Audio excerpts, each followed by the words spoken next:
कौन से पुत्र की मृत्यु माता पिता से पहले हो जाती है? कौन से पुत्र की मृत्यु माता पिता से पहले होती है? यह प्रश्न जितना सरल प्रतीत होता है उतना ही गूढ़ और चिंतनशील है। भारतवर्ष की सनातन परंपरा में पुत्र को वंश का दीपक माना गया है और उसका जीवन माता पिता के उत्तरदायित्व और मोक्ष का साधन समझा जाता है। परंतु कुछ पुत्र ऐसे भी होते हैं जिनकी अकाल मृत्यु माता पिता से के जीवन काल में ही हो जाती है। यह केवल एक शारीरिक मृत्यु नहीं बल्कि एक नैतिक और आध्यात्मिक पतन की कहानी होती है। इस कथा में हम यह जानने का प्रयास करेंगे कि शास्त्रों, पुराणों, नीति शास्त्र और लोक परंपरा के अनुसार कौन से पुत्र का जीवन माता पिता से पहले समाप्त हो जाता है। प्रथम अध्याय। शास्त्रों में संतान की भूमिका, वेदों और स्मृतियों में पुत्र की भूमिका को अत्यंत महत्वपूर्ण माना गया है। पुत्र का अर्थ है पु अर्थात नरक और त्र अर्थात तारने वाला, अर्थात जो अपने पिता को पितृऋण से मुक्त करे और मोक्ष दिलाने का माध्यम बने। ऐसा पुत्र ही आदर्श होता है।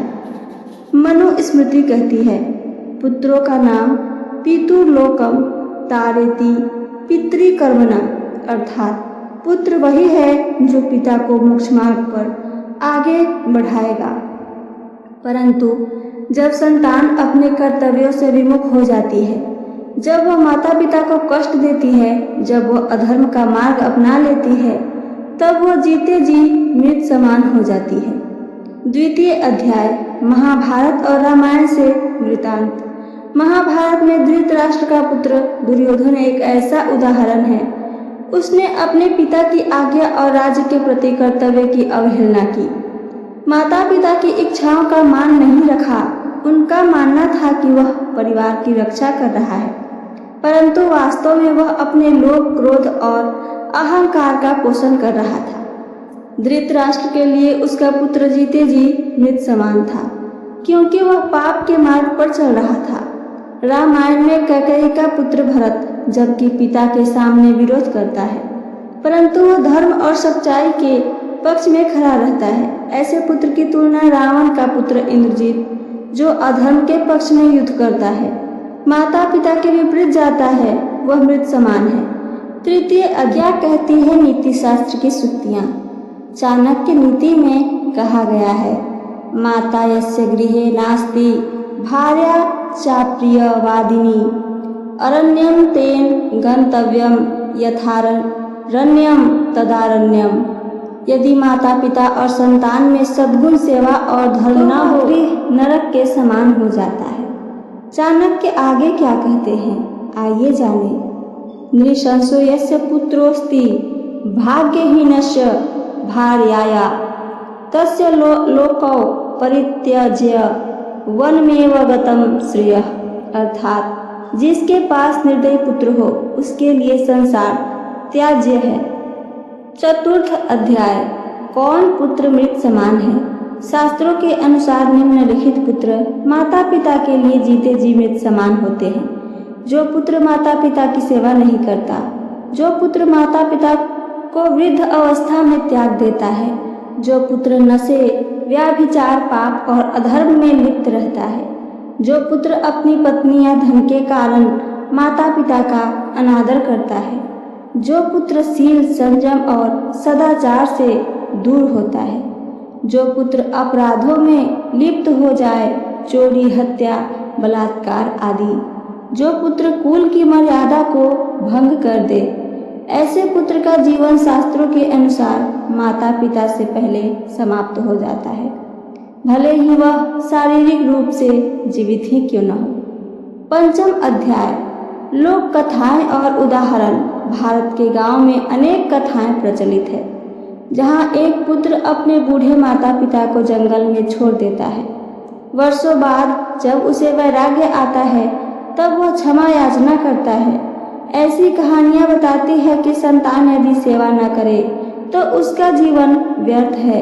एक पुरानी लोक कथा है, एक पुत्र ने अपने बूढ़े पिता को कंधे पर बिठाकर जंगल में ले जाकर छोड़ दिया।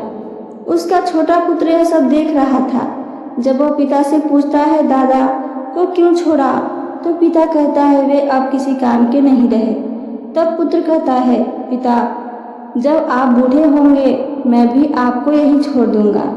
इस कथा में नैतिक मृत्यु स्पष्ट है। जो पुत्र अपने माता पिता के लिए ऐसा सोचता है उसका आत्मा से जुड़ाव समाप्त हो जाता है। षष्ठ अध्याय, आत्मिक और सामाजिक मृत्यु। जो पुत्र अपने मूल धर्म से, कर्तव्यों से, आदर्शों से विमुख हो जाता है उसकी आत्मा मर चुकी होती है। समाज में उसका कोई मान नहीं होता, वह केवल एक शरीर रह जाता है। ऐसी स्थिति को ही माता पिता की दृष्टि में मृत्यु माना गया है या कहा जाता है। सप्तम अध्याय, आधुनिक उदाहरण और वास्तविक कहानियाँ। आज के समय में अनेक वृद्धाश्रम इस बात का प्रमाण है कि संतान अपने कर्तव्यों से विमुख हो चुकी है। माता पिता अकेलेपन में जीवन जीते हैं और संतानें विदेशों में या अपने सुखों में व्यस्त रहती है। एक कहानी दिल्ली की है। एक बुजुर्ग माँ को बेटा एयरपोर्ट पर छोड़कर चला गया, कहकर कि वह लौटकर आ रहा है, पर वह वर्षों तक नहीं लौटा। माँ की मृत्यु वृद्धाश्रम में हुई। ऐसे पुत्र के लिए वह क्षण ही मृत्यु के समान था, जब उसकी माँ ने अंतिम सांस अकेले ली। अष्टम अध्याय, धर्म और कर्म का संतुलन। गीता क्या कहती है? स्वधर्मे निधनम श्रेयः परधर्मो भयावह। जो पुत्र अपने धर्म, माता पिता की सेवा, समाज के प्रति कर्तव्य, सच्चाई और सहानुभूति से विमुख हो जाता है वह मृत्यु को प्राप्त होता है, भले ही वह सांस ले रहा हो। नवम अध्याय, पुनरुत्थान की संभावना। परंतु शास्त्र और संत एक और बात कहते हैं। पश्चाताप, सेवा और सच्चे भाव से किया गया कार्य एक मृत आत्मा को भी पुनर्जीवित कर सकता है। अगर कोई पुत्र समय से रहते ही जाग जाए, माता पिता की सेवा करे, उनका सम्मान लौटाए, तो वह फिर से जीवित कहलाता है। आध्यात्मिक रूप से दसम अध्याय और निष्कर्ष। इस पूरी कथा का सार यही है, जो पुत्र माता पिता की सेवा न करे, उनका अनादर करे, अधर्म का मार्ग अपनाए, वह जीते जी मृत समान होता है। वही पुत्र माता पिता से पहले मर जाता है। उसका आत्मबल, उसका सामाजिक मूल्य, उसका सम्मान और उसका शुभ भविष्य नष्ट हो जाता है। लेकिन यदि वह सुधर जाए, क्षमा मांग ले, सेवा में लग जाए, तो वह फिर से पूज्य बन सकता है। शब्दों में नहीं, सेवा में है जीवन का मूल्य। और वही पुत्र अमर है जो माता पिता की सेवा में अपना जीवन अर्पित करता है। तो ये थी मेरी आज की जानकारी। मेरी जानकारी आप सबको पसंद आई हो तो चैनल को सब्सक्राइब करके वीडियो को लाइक करना ना भूलें। साथ साथ अपना एक प्यारा सा कमेंट करके हमें ज़रूर बताइए। सुनने के लिए धन्यवाद। जय श्री कृष्ण। राधे राधे।